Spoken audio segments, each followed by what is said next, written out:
Hello, everyone. This is Raise Your Voice as part of the Fans First Sports Network. I'm your host, Brett Rutherford, joined as always by my good friend and co host, Darby Robinson. We are live at Raise Your Voice on YouTube and on the D-Rays Bay X channel as well. And if you want to listen to this as a podcast, you can do so wherever you get your podcast. Just make sure if you haven't checked us out on YouTube yet, you head on over to our channel, like, subscribe, turn on those notifications so you can join us when we go live, or like I said, D-Rays Bay on X. So it's a party here. It's a Monday night. The Rays are playing the Red Sox, currently leading 4-3 in the top of the seventh. Darby, I think the vibes are in a better place. After that homestand, they're back on the road. They're playing very competitive baseball tonight against the Red Sox, and the vibes are in a good place still. Yeah, I think the month of May has definitely been an improvement, and I think they just need to keep the momentum going in terms of not necessarily winning. They're still, right at 500. They're below 500 today, 20-21, and I think it's just like getting back to like normal baseball and like seemingly having like an actual threat each game. I think that's the real vibe change is the team faced against the Yankees, a Yankees that are red hot and a Yankees team that is playing really good baseball right now. And they played them well. They could have won any of those games. They got one. They lost the other two, but they were both at points a swing away. And I think that's what you kind of hope for, right? I think right now the Yankees and the Orioles are just playing way better baseball. They're healthier. They're putting it all together. I think what you really want from the Rays right now is to be competitive and then hopefully kind of actually win. Start to win series, start to win those games. So homestand was mostly successful. Yankee series, a little disappointing in that they couldn't get 2 out of 3, but they were at least a bit more competitive at this point. And so that's what you kind of want to see is you want to see Yandy be more like himself. You want to see Randy be more like himself. And we're starting to see that. We're also starting to see the Rays take a much more, I don't want to say patient because it's still not patient. They will still attack pitches to hit. Much like the Rays we saw last year, which had an elite offense. This was a team that was going to draw its walks, that was going to swing at strikes, and was going to swing hard at strikes. We're going to talk about how hard some of the Rays are swinging a little bit later in the show. But the comeback effort against the Yankees on Sunday, even though it fell apart at the seams right after like the Jose Siri grand slam, it felt like, and then they got a couple more, and then they stranded the bases loaded. But in that inning, and then in the first inning tonight against Boston, I just feel like they're being much more patient. They're letting some of these pitchers whose command is spotty at times, they're letting that get that pitcher into trouble and then punish the balls that catch too much of the plate. And it feels like the offense is just a little more relaxed. I think it also just feels a lot deeper when you cut out like the Nico Goodrums of the world and Curtis Meads of the world that were, Goodrum was not playing at all, but Mead was playing kind of consistently, and you're replacing them with Josh Lowe and some other, Johnny DeLuca. Yeah. And the lineup just feels a lot deeper. And so I feel like the offense is in a good place right now and can only get better, I think. Yeah. Oh, I mean, they have to go up, right? It was one of the worst offenses in baseball in April. Like it was one of the weakest offenses in baseball. They weren't bottom tier of runs produced, but they were bottom tier in every power metric. Darby, and that's where it was. You say that it had to go up, but I mean, if you follow some of the same people I follow on Twitter, the Rays offense was doomed forever. It was going to be terrible. I think we both sort of agree that I think the toxic doomerism is kind of like a really silly thing. I went to a Mariners game on Friday, and the row behind me, the guys the entire time were basically just in like doom spirals. And this was a game they won. This is, by the way, the first place Seattle Mariners in the AL West. They won the series against Oakland. In that game, they won 8-1, and the only one scored from Oakland was at the in the ninth. In that game, for probably 6 to 7 innings, I was just hearing just a parade of complaints and doomerism, and how like Julio was for whatever, and Julio or Luis Urias should be demoted, and all this stuff. It was just like constant, and I'm just like, that is just so silly, especially considering they're winning this game, they're winning on the season, they're in the lead in the division, like. So that nonstop doomerism is kind of annoying. I also think the hyper like kind of toxic positivity is also annoying in a similar way. Like, I think you can reasonably be somewhere in the middle and like call a spade and be like, this has been a concerning start for these reasons, but then also talk about how like where it can improve, and if this doesn't improve, where there's a concern, right? So like, these April games count the same as September games. So these banked losses are going to hurt really bad in the future. That sweep that the White Sox put on the Rays is going to hurt a lot. That could be the reason the Rays do not win the division, they do not win the wild card game or whatnot.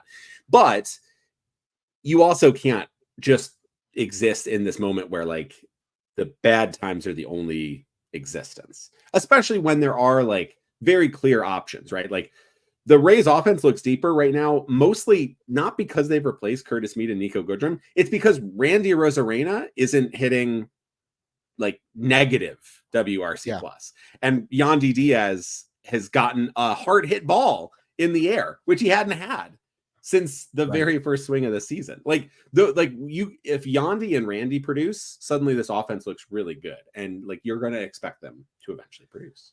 And I don't buy into the idea that it's now because of like lineup protection with Josh Lowe. I don't. I don't think you create your own lineup protection, right? By actually being worthy of pitching to. Well, what we learned, I think, when you look at baseball, is that it is as simple as it seems, right? Like, you have better hitters in the lineup, the offense will do better. No matter what you feel like, what other reasons might be, that it's just, hey, the guys are hitting better. Yeah, Yandy Diaz is doing what Yandy Diaz does, and that's just get on base every single night. It's not, and you mentioned like the feeling and the vibes are better, and the offense is better. I kind of ran just since May 1st because that's just a nice clean start. I could like kind of look into when Josh Lowe has only been up a little bit, and so is Johnny DeLuca, so that's way too small a sample size to really do anything. 2 weeks is also not exactly a big sample size, but we're talking about 40 games. So 2 weeks is a big chunk of that 40 games. Yeah. The Rays have been a much better offense. And the thing you mentioned is that patience, getting on base more. The Rays were like lower tier in walks on the start of the season, which was rough because like they were basically hitting singles, they weren't hitting doubles, they weren't hitting triples, they weren't hitting home runs, and they weren't walking. That's a really hard combo to actually need to get base hits. Right now, since May 1st, the Rays are first in Major League Baseball with a 13.1% walk rate. They are fourth best in baseball since May 1st at a 341 weighted on base average. And they're third in baseball ahead of the New York Yankees since May 1st in weighted runs created plus at 125, about 25% better than your average. So the offense has gotten a lot better. They're scoring runs. Their K rate is also reduced. They went from being one of the top K rates. They're now down to 20th in K percentage at 21.2%. So they're walking more. They are striking out less. They're putting better contact on the ball. It's still not all the way back, but you do see that like you start to do the things that you need to do to score runs in the modern game, just basically get on base and not make outs. Pretty simple stuff. They're doing that, and they're seeing the success come. And you're also starting to see like, I think the confidence in the team, right? I think that's the other big thing. That's the human side of it, is you want to see that confidence there. There was the article about Richie Palacios being the like kind of the vocal guy in the dugout and trying to get louder in the dugout and like kind of pump people up. That is a like a cycle. You start to do well, People in the dugout get louder. People in the dugout get louder. You start to do well. If you start to fail, everyone in the dugout's quiet, and it's like it's a cycle. So the team is starting to play a lot more like what we expected and what everybody expected the team to do. And it is no shock that it's because your two best players are playing better. You got some better players back. It's, sometimes it is that simple. Sometimes it is less complicated, and you don't need any fancy metrics to say you get better players playing better. Everybody plays better. Yeah, and I guess we can touch on this portion of the show. I think we'll do a deeper dive probably towards the end, but we have bat swing data now. How fast hitters are swinging, how much they are squaring up baseballs. It is the newest, metric or thing that we track that I think will quickly become part of like baseball fans lexicon, and it'll be used on MLB Network. And the reason for that is it's pretty simple, and the results that you get from it pretty much, I think, match the eye test for anybody who watches, a lot of Major League Baseball. Oh yeah, this guy swings really hard, hits a lot of home runs when he connects. Giancarlo Stanton makes a lot of sense, right? Hey, Luis Arias, he swings really slow, but he squares up a lot of baseballs. Oh yeah, I watch Luis Arias. He just pokes singles into right field all day.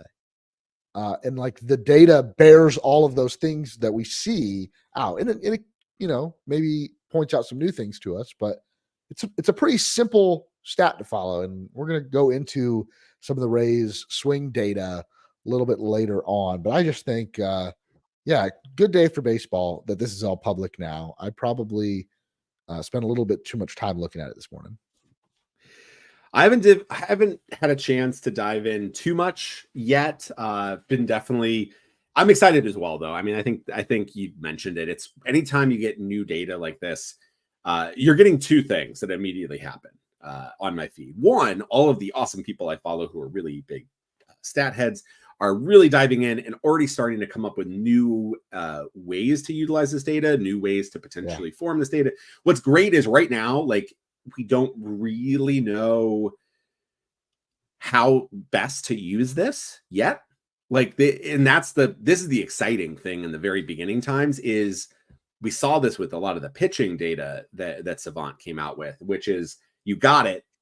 So then what? Or even like batted ball data. Right. It's like, okay, how do you utilize this best? And we're going to start to see that, like, each day we're starting to see already cool stuff that's coming out. A lot of it's pretty, so like a lot of it, like you mentioned, it's pretty much like, oh yeah, that makes sense. If you swing really fast and hard and square it up, good things happen. You're Juan Soto. You're Juan Soto. If you don't, if you swing really hard and don't square it up, you're Brett Beatty. And it's like, I see why. Like, why does Brett Beatty have such high? He has a really high max evo, right? So like his max exit velocity is in the elite level. He hits really hard, so he has hard hit contact really high. Why isn't Brett Beatty good? Like, why isn't he? Why is if he's hitting so well, why doesn't he hit well? Right? Like this classic thing. Like, he's hitting it hard. Why isn't that doing anything for him? And you're seeing that he's not squaring it up. He's hitting it hard. He's swinging hard. So you're seeing like, okay, the balls are hitting hard. When he does, it's going into the dirt. He's not squaring it up. He's not getting it on a barrel. The barrels he is getting are not being productive. That's a really cool thing. And then you look at like who's on the good side on both. And like you said, like Luis Arias, a guy who does not do any of those metrics well. Like, everything about him on the Savant page is blue, except for basically contact. He is just making that contact, even though it's not hard. He's squaring it up. He is a square up machine. And so we're learning why certain players are successful. Right. One that I really want to look at is Isaac Paredes, who is towards the side of the spectrum with Luis Arias, and how it's the most fascinating. Yeah, the guys that break swings, the guys that break Savant that are successful are equally. They're like the most exciting because. But you can count you could count the amount of better power hitting third baseman than Isaac Paredes probably on one hand. Yeah. There's very few. Results wise, he's been right there. And you would not expect him to show out where he does. But again, we're learning new things about players, and I think now baseball's at a point where this is kind of the raise your voice segment. We haven't done one of these in quite some time, but we're raising our voice about swing data. It's very cool. Like it's just cool, right? I think it's. Go ahead. I was just saying, like I've seen a few people, a few curmudgeons. My feed is fairly well curated, but they slip through. There has to be less of them now, though, because it is being again. Beaten to death. It makes so much sense. Being beaten out of them. Like there was a time in baseball, and there are still some parts of the game that statistically probably like fall behind. But there was a time when a lot of our advanced stats that have become pretty popular are just like calculations of how valuable we think a player is. And there was not an exact science to it. We are now getting the exact science. Like this is not a guess. We know how hard they're swinging. And look, it shows a positive correlation to all of these stats. Like basically these stats, yes, a lot of them do show, what makes a better hitter. And it's stuff that like you preach when you're, a little league coach, right? Like swing hard, get it to the barrel, keep your hands in, like hit it, short swings, and oh yeah, if you do all those things, yeah, it does turn out that you're a good hitter. Like it's just proving what I think we already knew and then teaching us a few new things as well. Well, and yeah, when you get to, I think that's the thing. It's like the curmudgeons just seem sillier and sillier because it's just not only you're just shouting at clouds. It's just nothing. What are you shouting at? What are you even upset about? Like it's nothing. I get the idea that like they want the game to be simple and why do we have to learn all this stuff? But like it's just the game is simple. That's my argument. The game is simple. Yeah, exactly. I think that's the thing is that all this stuff is just really fun because it helps us understand why I love these advanced stats and why I'm so excited and why you're seeing people so excited about this new stuff is that it's not changing the way we note the game. It's helping us understand the game that we know even better. We are understanding what makes, like we know that Isaac Paredes and Luis Arraez are unicorns. They're doing stuff that nobody does in ways that nobody does. And that's weird. And this helps us understand maybe a little bit like why that's so strange. Like, how are they doing this when people, if they did the same exact things, would fail? And you know that because you watch them and you go, this guy, Isaac Paredes, hits nothing but pulled fly balls. Like, he's never hit a home run to center field or to right field. He probably never will. Never will. and you go like, that's weird. But how cool is that? Like, weird is cool in science because you're like, this happened. This shouldn't have happened. It happened. And now we can try to understand why. And this stuff is awesome because we're going to see really cool stuff come out of it. And why you should be excited, even if you don't read any of these articles, even if you don't like dive into all of this, even if you don't want to nerd out about it, why it's cool, why you should care is that the players are going to get better because they're going to understand this better.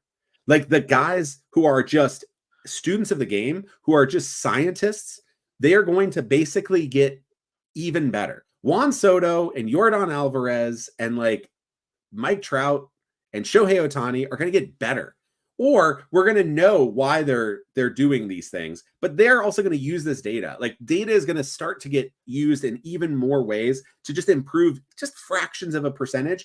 And that's going to show unbelievable results in the field. And that's what's cool.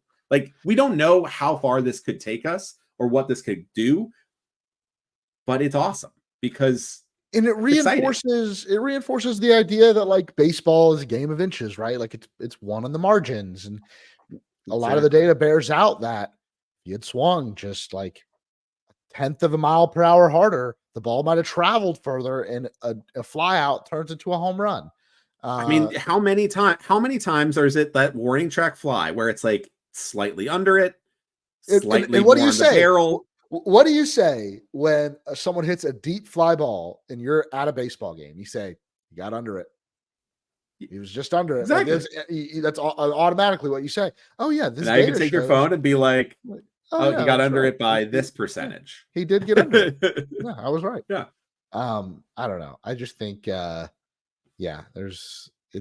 it can't be bad, right? Like it's only good. More information is good, I think. And you can ignore it. You do not have to. You don't have to even like. I'm sorry, the broadcast might mention it, but like you'll be fine.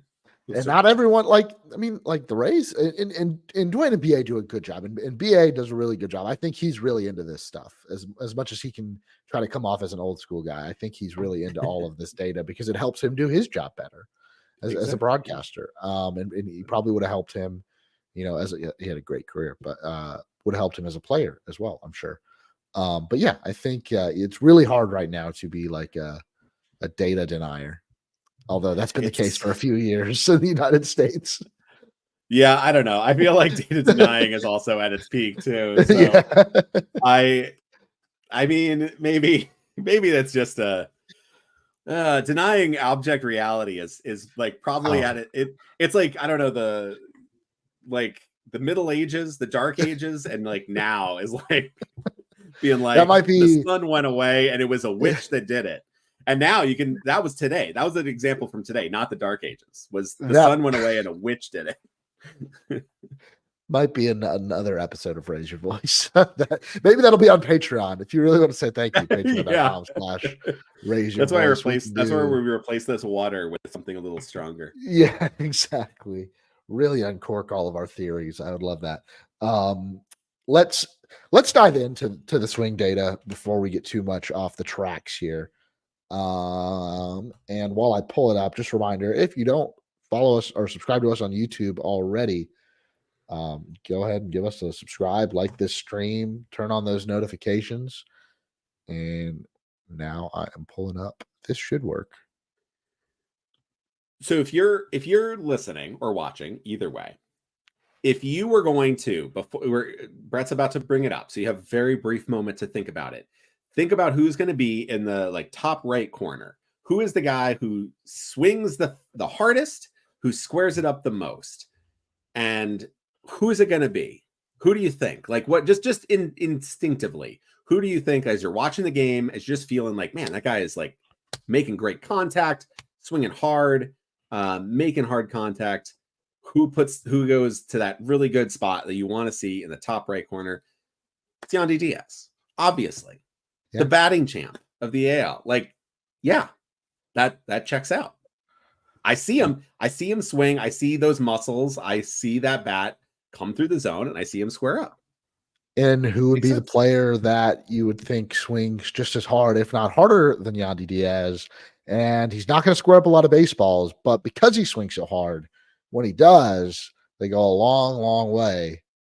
It's the master of the pimp job, Jose Siri, right? Like that's the thing. Like his big thing is if he could make contact and do everything the same, he could be Yandy Diaz. Except he doesn't make contact at all. He does not square it up a lot. When he does, though, we saw it in the Grand Slam. We saw it in Milwaukee. He makes such hard contact, he causes fights. He melts down people's brains by how hard the contact is. And then you have, I think I took away the qualifiers, so it becomes even weirder over here. Curtis Mead just swinging harder than anyone on the Rays. And actually not doing so terrible into squaring up. So maybe Curtis Mead, there's still something there. He's back in AAA right now. Josh Lowe recently called up, so this probably needs to stabilize a little bit, but that wouldn't shock me if that's where he's at on a long-term basis. Nico Goodrum down here. Rene Pinto, again, shocked with how hard Rene Pinto swung. That's an interesting one. Constant hard hit data, though, for Pinto. Like he is a guy who hits it really hard when he makes contact. Right. Like he needs to make contact.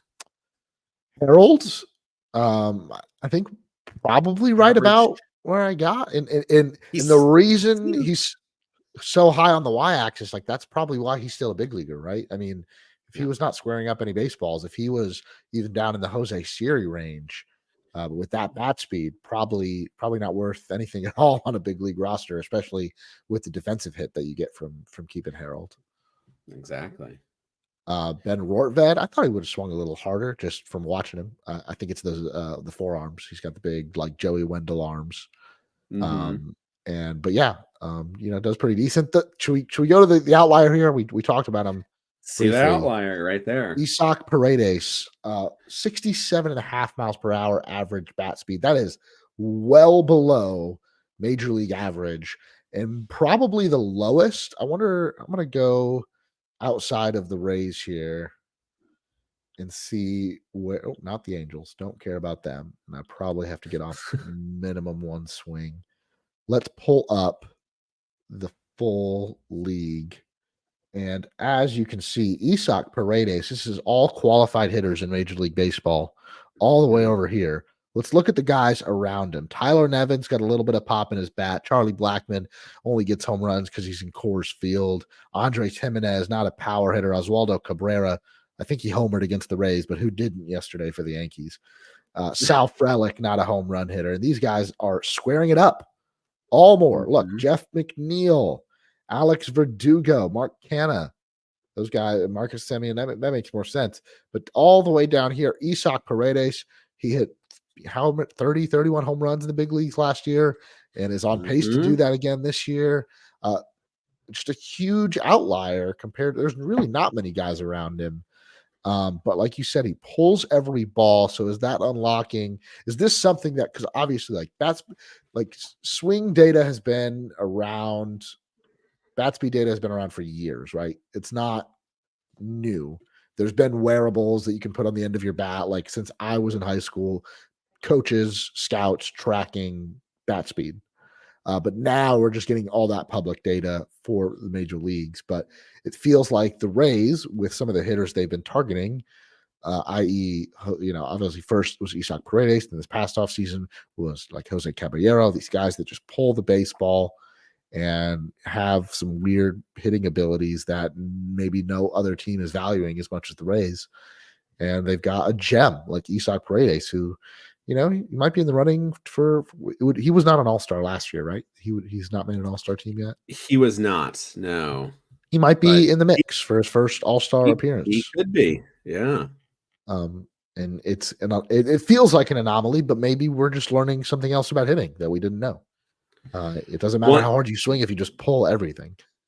One thing that's interesting, and Jeff Passan kind of had this in his article on ESPN, but the average bat speed for the best hitter in major leagues this season, Shohei Ohtani, is 75.4 miles per hour.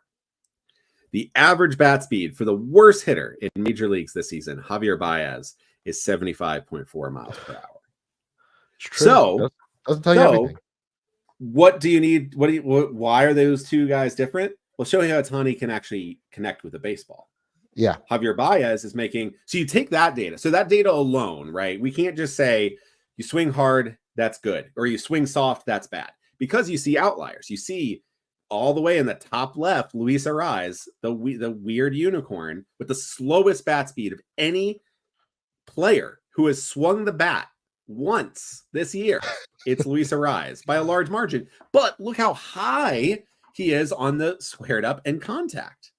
Like that shows like that is something different, right? So hitting is never one thing, right? If you make a lot of contact, that is not the only good thing. You have to do something with it. You can be Stephen Kwan, who's the next outlier on that list next to Luis Ariz, who makes a ton of contact, swings very soft. You notice what he does, though. Contact merchant, unbelievably good at that, but puts it in play. Then you have somebody like Mookie Betts, who is not on the side of Juan Soto, but actually really high up there. He doesn't swing a super fast bat, more of an average, but he's still making good contact. So you've got to go a little deeper, right? You can't just say like swing bat fast equal good. You can say like, okay, that's doing it well. If you can specially pair it with all these other skills. Yeah. High barrel rate, high contact rate, like vision. And this is what we see when we look at like players that the Rays are targeting, right? Like why were the Rays looking at Johnny DeLuca besides the speed? Was he has a really high pull rate. We know pulled fly balls end up in the seats more than any other type of batted contact. You then say he has a very high contact rate. Well, that's great. He's making contact a lot. That means more chances to potentially pull a fly ball. These are things that when you add another data point, put them all together, it can help reveal more about why things succeed and maybe why somebody can succeed when they are swinging slow. Right. They can only do that.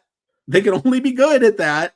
And that's what, and you also see Luis Arraez being that big of an outlier is why you see him being traded so often. Yeah.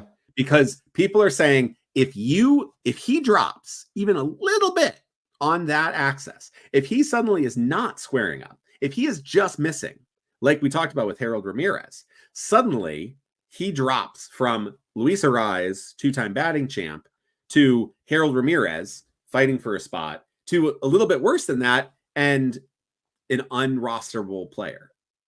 That's how much you can see that. That's why you see him being traded. And that's why Juan Soto being traded the same amount of times is getting a little bit more in those trade returns. And, we're going to start to see trends in how players change. We're going to see which players are, bringing it up a notch in terms of bat speed. We're going to see which players are declining due to age or injury. Mm-hmm. And I just think this is going to be really useful for everybody.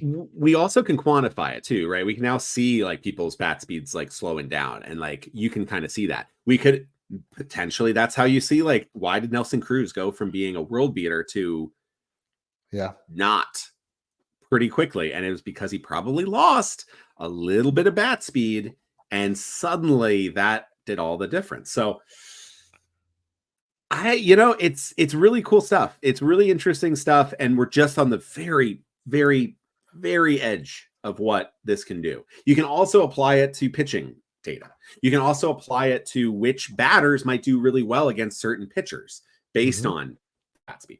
So there's a lot of cool stuff. And what's also exciting is being a Rays fan, following this team, you kind of expect if there's going to be some really cool stuff that's really off the wall, utilize this, the Rays are probably going to be one of those teams that is trying to do something weird and maybe sign a player or see something happen that you're why did they do that?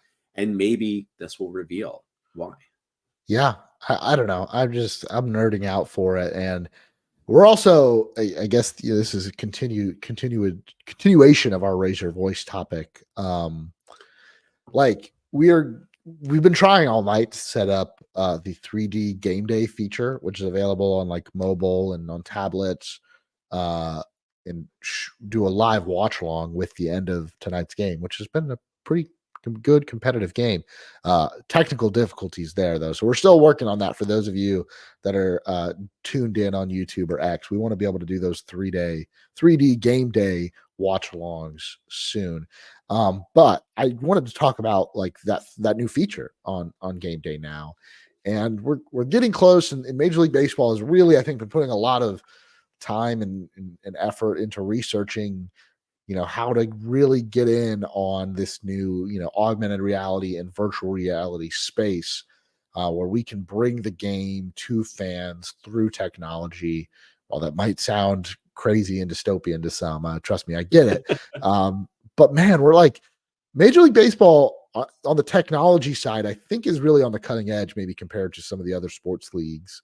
I think they've really put a lot of money into it, and I've enjoyed some of the new features we get on all MLB TV. I think is a great app. I think the Game Day app is really strong as well. Now we're getting all these new metrics that are now incorporated into mobile devices. That's pretty cool. And more, like I said, more information. Absolutely. Or you can just turn on MLB TV and watch the game, or you could do multi-view like I've got behind me. I've got 3 games behind me. I hope we are not taken down for copyright. I think the microphone is helping me out here, blocking most of the screen. But shall we talk about Brandon Lowe? I think Brandon Lowe and Jonathan Aranda are important, and two different things. We're waiting on lefty reinforcements. both of which are playing pretty well in Durham right now. But Lowe, we got some news today, still feeling some discomfort in that oblique, and he's going for a doctor opinion, basically, into that. He's feeling something. He's feeling something. He's feeling something. I think for that, so here's the thing. With oblique injuries, they are a very long process. And I was actually kind of surprised that that Lowe was back as quick to his rehab than he was. Sean Murphy had a similar grade 1 oblique strain, and he's still not back to rehab games yet, the catcher for the Braves. So yeah. It's everything you do in baseball is basically using that muscle, like especially if you're swinging. So for Lowe, I think any discomfort, you gotta pump the brakes. You gotta go get a look. And I think for this, it's really, you got to take a look at, is this discomfort that's just going to be like there that you're going to have to deal with and you can play through it? Or is this discomfort you shouldn't be playing through because you're going to make it worse? And I think that's the big thing, right? Is this something, or is it nothing? Or is it just like, I don't know, you're 29, you've had some muscle strains. That's just the way that is now. And you're just going to have to like learn to live with that. Or is it like, oh, you caught this early, it's not even a strain yet, but we're going to make sure that 2 weeks on ice is better than 2 months. What it does do at this point is delay and prolong a really interesting conversation, because we were going to talk about this before that with Lowe and Aranda nearly ready. The Rays now in a very good spot have only Austin Shenton as like a very clear optionable player to get more playing time in Durham, because he's not really getting a lot of playing time right now. Yeah, he is not playing at all. Like that, if they wanted like a guy, righties, if they wanted a guy that they could just cut, they would have kept Dominic Smith, added him to the 40-man, kept Shenton in Durham. But they let that's the starting first baseman of the Boston Red Sox. You're talking right. about. I'm not saying it's a great idea, but the Rays could have done that. Instead, they chose to keep Shenton instead of him getting more consistent playing time in Durham. Although there'd be it's kind of a log jam there too with left-handed hitters that can't play a lot of positions. Like they could have done that, but instead they've had Shenton, who's clearly the last man on the roster, and not a good way right now. Like in terms of how they're using him, like we've always talked about, you want that last man on the roster to be versatile. Be able to play in different positions, pinch run, use them in different areas. Shenton, very much a one-trick pony, and I think he could be a good big leaguer one day, but first to go whenever they make a move. Clearly not a lot of confidence in him right now, it seems, from the team. So that was the question, right? You had Jonathan Aranda nearing the end of his rehab. Brandon Lowe just starting it, but like a couple of big home runs. The power's there. Like obviously Brandon Lowe against AAA pitching is kind of silly. He can dominate at that level. Obviously, he can dominate at the major league level. So he can obviously dominate at the AAA level. If Lowe is going to miss it, well, at the very least, he's probably going to take a little bit more time there. If he were to miss more time, and I don't want to speculate because that we don't know anything. If he were to miss more time, that delays it. Because I think Jonathan Aranda, nearing that return, I think you can easily swap him in for Shenton. Yep. And then I think you then might see what they were going to try to see at the beginning of the season, which is, where does he play? We know that Rochi Palacios has now kind of carved out a role. So he's going to play more. And I don't think any Aranda, Brandon Lowe probably does because of the experience in the organization. But like Aranda coming back does not make him the second baseman. Like I think it's not Palacios' job to lose. Like it's Kevin Cash. Like all of these guys will play. I think the plans. I think what you're going to see though, and this is where it comes in, and also what I would do is that like I think it has to be like Harold Ramirez losing playing time, because you don't really feel comfortable with Harold Ramirez in the field. You don't really feel super comfortable with Jonathan Aranda in the field. So I think that is immediately where I would say you would kind of want to see that is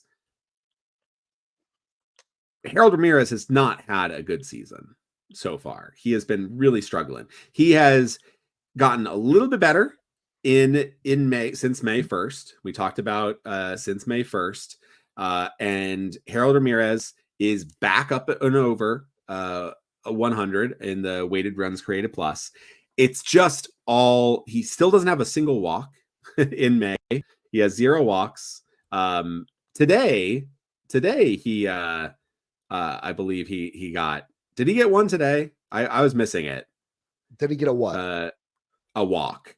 Harold? Yes. Let me talk about it. He got a walk. His first walk in the month of May. Darby, so his first Darby, walk it was in the beautiful. month of May. It was beautiful, Darby. He don't look at any of his other at-bats. He was taking cutters right off the plate. He was taking pitches high. He took a pitch high, took a pitch low, and took 2 pitches out. Almost a natural, what's like a natural hat trick for drawing a walk, taking one. Every part of the strike zone. Outside, inside, up and down. And man, he even took a strike. He took a cutter that caught the inside of the zone, and he did not swing. He did not swing for 5 pitches, and he got on base, and it was beautiful. That's amazing. So that's his first walk of May. The 21.4% K rate, which is pretty rough for him. Like for him, it's not bad for other people, but again, like he is Luis Arias light. So you need, if you're not doing anything else, you need. Is he though? Because he swings really hard, a lot harder than Luis Arias, above league average. He does, but that's maybe the only thing saving it, because he really needs more. So far, he's got 1 double, and 9 singles in May, in May, where he's now big improved. Now he is improving. He is now like hitting the ball much better, but it's all singles. And so is that somebody you need to play every game, like every single game? No, it's not. So that's where Jonathan Aranda comes in. I'm just going to answer for you. It's not like we don't need a guy that can just hit singles, right? Like that's a big issue. You need some power, and that's like been the thing that's missing from this team.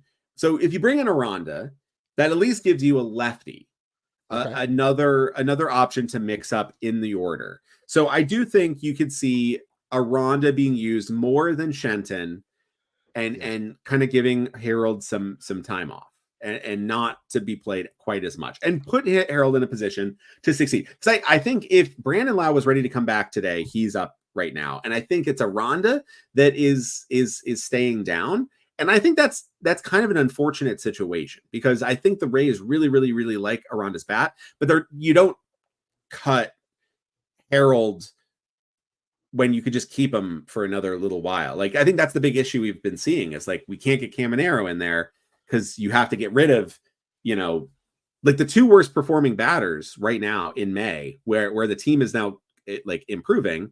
Right. Harold Ramirez is not one of them. He has been hitting. It's just only singles. So you're kind of curious about how much value is there. But it's Jose Siri as the other, who hit the grand slam yesterday, but has been underwater with the bat and starting to lose playing time. But no options for Siri, no options for Harold. The Rays are just not a team that's going to try to get rid of any of these. July. Siri, you can't get rid of valuable players for nothing. Like on May 15th. Harold Ramirez is the one where you're really like debating on, is the value more with the other, but you don't even know if Jonathan Aranda can give you what Harold Ramirez is doing. And what is, exactly. I think Harold's around. I don't know how they manage it. So let's say Aranda comes up this week, and easy replaces Shenton. Yeah. And then let's say Brandon Lowe just needed a couple days off. He's back with the Bulls, and he's ready to return next Monday at the start of the new homestand. Or you activate Brandon Lowe. What do you do with? I mean, what's the next move? Is it Aranda going back down? Is it Johnny DeLuca? Is it Richie Palacios? I don't know. I think Harold probably still sticks around, though. This is where you really have a very close conversation. This is a tough conversation right here, right? Because you can't get rid of Palacios. You can't, I mean, not get rid of, but like you can't option Palacios, really, right? Because like he has been one of your better performers and very versatile defensively. I think it's still Aranda, but like I think you also want to see what Aranda can do. I think it's I Aranda mean, for now, and I think unless there is a trade for Harold, like I think the Rays have done that before. They've made like an early season trade to like clear up some space. And I think the team could also look at Harold and say, we know what we got. I like let's maybe make a trade with, I don't know, call up Peter Bendix again and be like, oh yeah, if let's he's make a going swap. anywhere, it's the Marlins. I think there is something. I do think with the Rays, the simplest option is probably optioning a player, and Aranda is clearly has to be below Richie Palacios right now, just because we're seeing it in one and you know the other.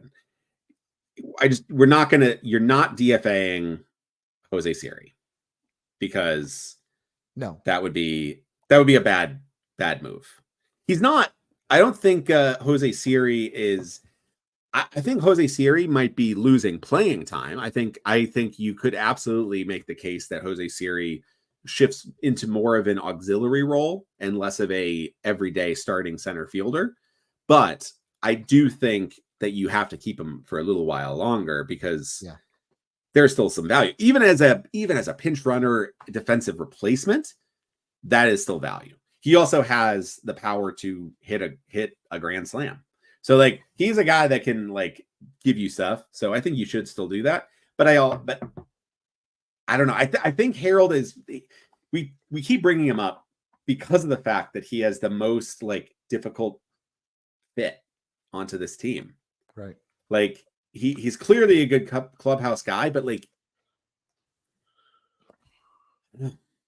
if the team if Neander doesn't believe in Harold Ramirez long term, I could see him making a big move like that. If he's like, I believe that Jonathan Aranda can be everyday DH or most like large side of the platoon DH, I could see him pulling the trigger on a big move. Yeah. What do you do in this situation? Because it's like it's a good problem to have because then you have Brandon Lowe back, who's your best power hitter. But like, So my question is, if in a world where you bring Aranda and Lau back, and then you get rid of Shenton and Harold, I'm trying to see if your lineup versus left-handed pitchers is still fine. You could start Alex Jackson at catcher, Yandy at first, Ahmed Rosario at second, Jose Caballero at short, Isaac Paredes at third, Randy in left, DeLuca in center, or Siri in center, Josh Lowe or DeLuca in right if DeLuca's not in center. And you could if you really want righties. I think Lowe's probably plays still, but yeah, you could definitely have DeLuca, Siri, Randy outfield.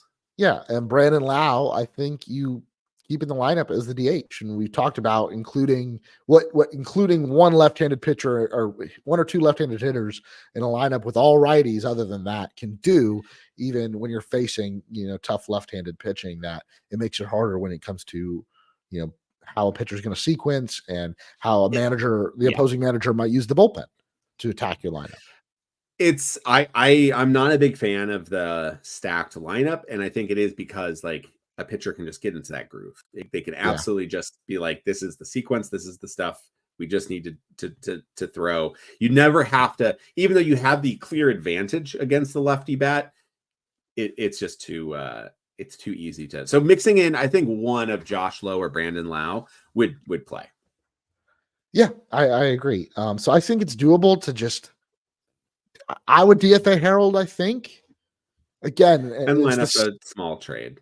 Yeah, I mean, if you can get one, sometimes you DFA and then someone says, "Hey, we'll take him off your hands for this guy that we forgot was on our A-ball team." We like that guy, right? So yeah, I mean, if they can make that happen, sure. But it might be a DFA first. I think line it up for a reliever that's about to be DFA'd by a team that has a funk, and that's. So I think Cubs going to get rid of any more free relievers that are good. Yeah, yeah, exactly. My same exact take last year was, or going into the year, going into spring training, was I'd rather those DH at bats go to give guys like Brandon Lowe a day off their feet, guys like Yandy Diaz a day off their feet, guys like Randy Arozarena a day off his feet, Mhm. and Isak Paredes. open up some more at bats for younger players that have a future in the organization. That was just my take on it. We know the Rays are always going to, mix and match with the DH spot. I just didn't want to see Harold in it half of the games, and that's what we're getting now. And I I It's think a lot. I I mean, like think Harold there's was a playing better a lot. use of that. Yes, I think there's a better use of that roster spot. I think keeping Harold is fine. It will not make or break the season. I just think, guys, we can be better, right? And we don't want to just be good enough. We want to always be better. So I'm not losing sleep over it, but it is like, man, we could do something better here. Yeah, it's a little tough. It's a little tough. Should we talk? I mean, the Rays win tonight 5-3. Maybe you saw glimpses of it in my screen. Don't listen YouTube. Or Major League Baseball for that matter. I don't think this is a very visible. We do not. I mean, if Major League Baseball wants to send us a cease and desist, or that's fine. Anyways, Rays win 5-3. Jason Adam comes on for the save in a cold, windy night in Fenway. So is that the reason Pete Fairbanks didn't come in? I mean, he didn't pitch yesterday. He did come off the IL, so maybe they're just really being careful. But I think part of it is how windy and cold it was at Fenway. And we know the issues that Pete Fairbanks has had. As much as It he could be. denies that none of these issues where he can feel his hand, he says none of them are related, like the Raynaud syndrome, the nerve-related issues. No, all of it is different. It feels like that's part of the reason the Rays did not use him tonight. Yeah, I mean, it makes you think. It makes you think. I mean, Jason Adams been their most reliable reliever. It's true. But I can't imagine any scenario where you're lining up if it's not that you wouldn't think Pete Fairbanks has just the better stuff in general than Jason Adam.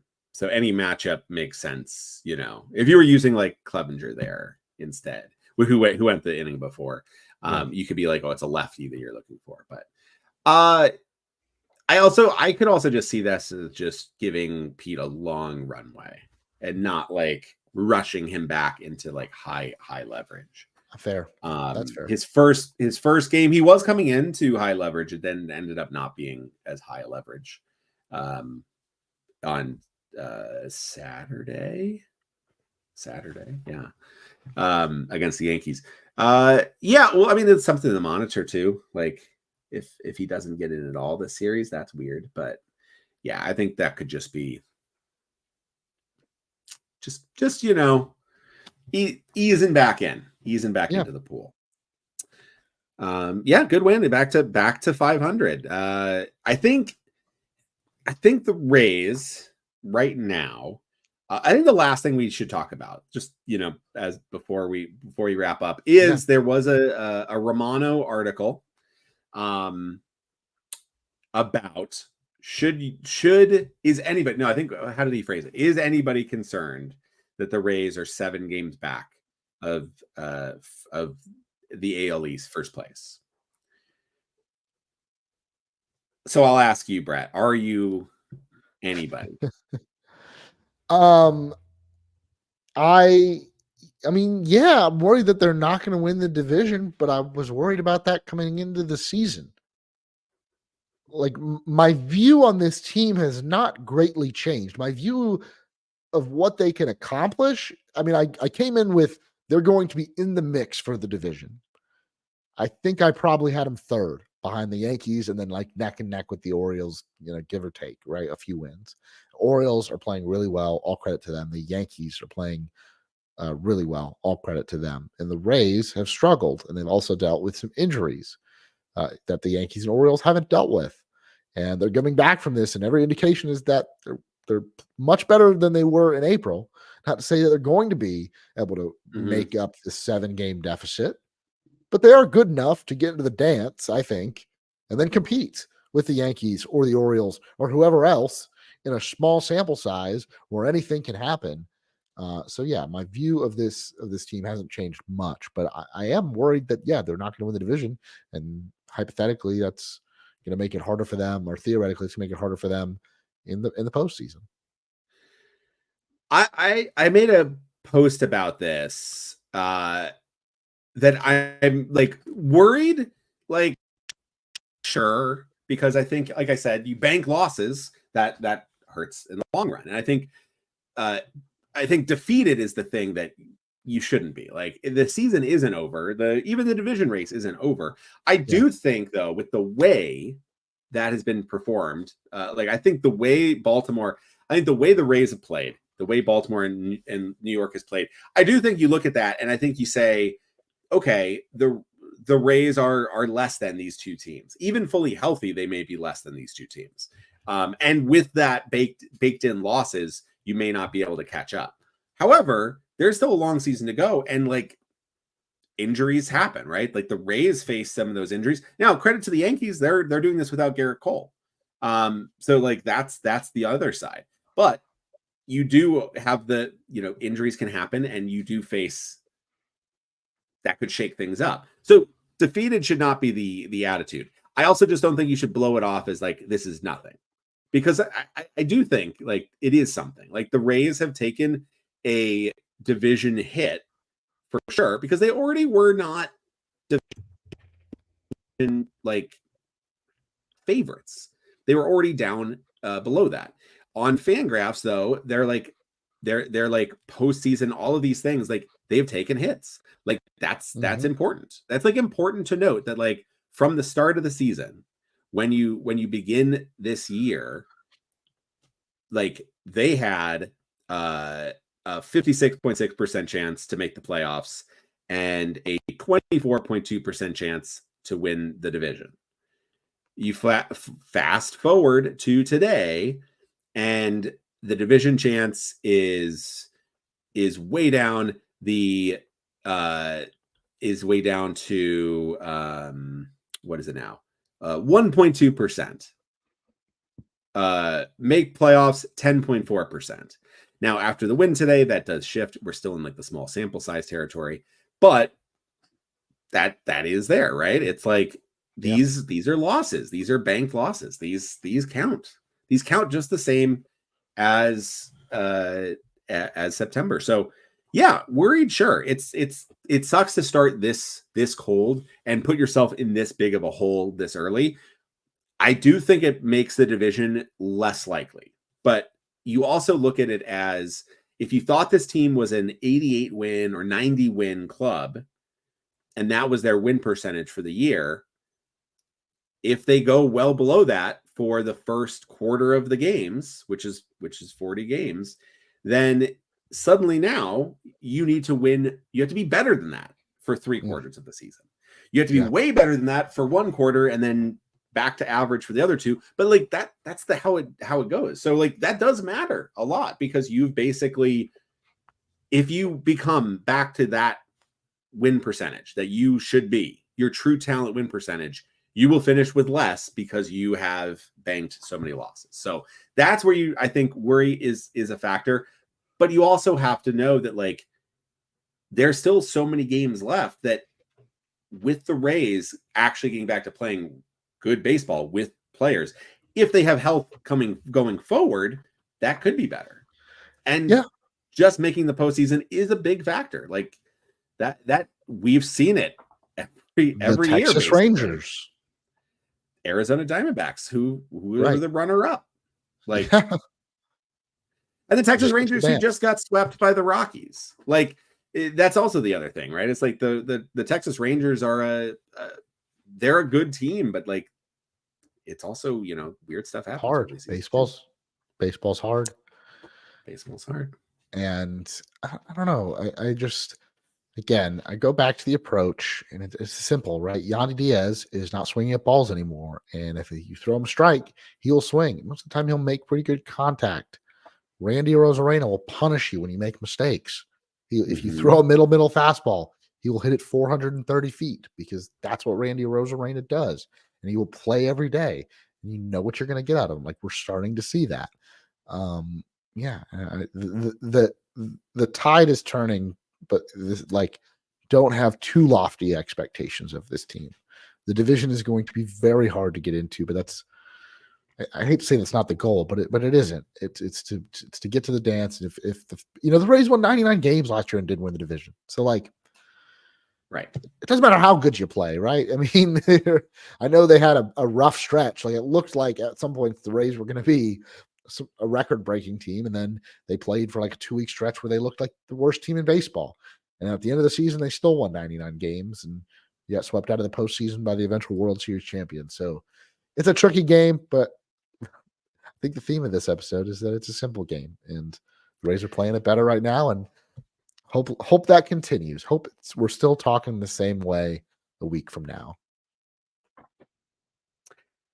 I think the biggest thing is for this month is in 2 weeks, in the episode in 2 weeks from now, hopefully we are talking this way 1 week from now. And in 2 weeks from now, hopefully we'll look back and say, like, this team played like consistently better baseball. And that's the thing is April, they did not play competitive baseball. They were a bad team playing badly. And they ended up winning, I think, more games than they probably should have with the way they played. They lost more than they should have if Yandy and Randy played anywhere close to their level, but they didn't. So like they really should have lost even more. The fact they were 500 at that point is a win in its own right. It hurts long term, but it is a win with those cards dealt. If they can end May with a winning record, with like consistently winning baseball, actually putting together like a couple of series wins, that would be huge. Like they haven't been doing that. If they can start doing that, suddenly I think the vibes, the feeling, and the long-term expectations will increase. Because if they don't, if they're still 500 after May, you are running out of time to like actually do that. Because then you really are expecting this team to have to go on like a crazy heater to like survive, which again can happen. We're not saying it can't, but I think the idea is staying between the poles of everything is fine, nothing matters, only matters is later, we're all good, you're crazy if you think anything is a problem, everybody's fine, Siri's fine, Harold's fine, everybody's fine, because like nobody thinks that way. Nobody actually thinks that way in baseball teams. The same as nobody thinks in baseball teams, we're doomed, everything's over, cut everybody, trade everybody, burn the building down. I thought that's what Peter Bednick was feeling right now. He might be feeling that, but publicly he's saying the right things. Sometimes publicly he is saying like, which make people more angry. But yeah, no. He's trying to give Marlins fans their medicine. The Marlins have been poorly managed one way or another for a long time now. Yes. And I do believe that he is trying to right this. I don't know if it'll work, right? He might not get the time that it's going to take to turn that franchise around because there's a lot wrong with it. New ownership comes in, there's still issues with it. Oh, yeah. And feels like a Band-Aid over a very large captain left. The captain left a real mess. Yeah, a real mess that Kim A was able to put some duct tape on. Is that part of the documentary? Was there an episode on that? I missed it. I was hoping for not in the director's cut. I was hoping for the Last Dance, and I got dull 30 for 30. All right, maybe that's on the plane. Now we're getting to the late night. Raise your voice. No, I think that's the thing, right? Is that to conclude this, I think what our main lesson is, yay for bat speed data, yay for the Rays starting to play a little bit better. Stay somewhere in the middle. Don't let people tell you that everything is totally fine and rosy when you're like, I don't think it is. This, like, the team still has clearly flaws. And don't let the doomerism just like take over, because like it's not. It's never as bad or as fine as you think. It's somewhere in the middle. It's where do you improve? Where is the downsides? Where is the upsides? What are you rooting for? What do you like to see? Right? You like to see, you get to be frustrated with Zach Eflin giving up 3 runs in the first inning after the team finally scores 3, puts up a crooked number in the first. You hate to see that. You like to see that Zach Eflin was able to dial that in and pitch really well and give the team a really good chance. Like I think that's what you look at, is Zach Eflin's fine. Nothing's a problem. No, it's not. Like he has been struggling. You like to see that it's not all doom because he is actually starting to put together a good starter. That's why he's been in the big leagues for 10 years almost. I mean, but Zach Eflin will also tell you, he'll tell you, like, not everything's fine. He's trying to work on the things that aren't fine to improve it. He's not going to just give up. He's going to have to say, like, we're going to need to do these things better. Like, we're seeing that with Eflin. We're seeing that with Savali. We're seeing that with so many like, we're seeing that with Randy. Like, we're seeing, like, what are the things they need to do to not be playing badly? But ignoring that they're playing badly is not helpful. And saying that they're always going to play badly is just ridiculous and silly, because they won't. Empirically, nobody plays badly forever unless you're just bad. Unless you're bad. Or old. And you don't like, keep your job when that happens. And you never get to see how bad they could be because they don't get to play long enough to see it. Yeah, exactly. And Ben Whitelaw had a thread. I think it might have been before last season. Maybe it was this season. I don't remember. It was a thread of like things that will happen during a baseball season. And it's like basically reaffirming you, like, it's okay. Like, yes, your closer will give up more than one save and you will think the world is ending. You know, one of your starters will get hurt, but it's okay. He'll come back. Like, it's just like a long list of like, these are the things that you're going to experience. Ben, I need to see that thread again. I got to find it. But yeah, it's fine, right? Like, we're fine. The Rays are playing slightly above 500 ball for the last couple of weeks. They are starting to turn things around. Will it be great? Who knows? That's why we get to watch. We get to watch every night and see how this story unfolds. We don't have to always guess, right? This is not the NFL where we're just waiting for Sunday. No, they're going to play again tomorrow and the next night and the next night. And that's what makes this so much fun. And you get to hear from us once a week. So hopefully that makes it more fun. And hopefully you guys are joining us live on YouTube and X on the D-Rays Bay account. Last reminder, head on over to YouTube, subscribe at Raise Your Voice, like this video, turn on those notifications, join us live. You can throw us some questions and comments in the chat, and we will engage with you guys. And hopefully soon we can get to do some watch alongs. But if you want to listen as a podcast, you can do so wherever you get your podcasts. And as always, make sure to head on over to draysbay.com to check out all that great Rays coverage. If you really want to say thank you, patreon.com/raiseyourvoice. You can be a member for as little as $1 a month. Maybe get some late night Raise Your Voice episodes that are yet to be recorded. We'll have to talk about that a little further. But once again, thank you guys for listening, and we will talk to you next week.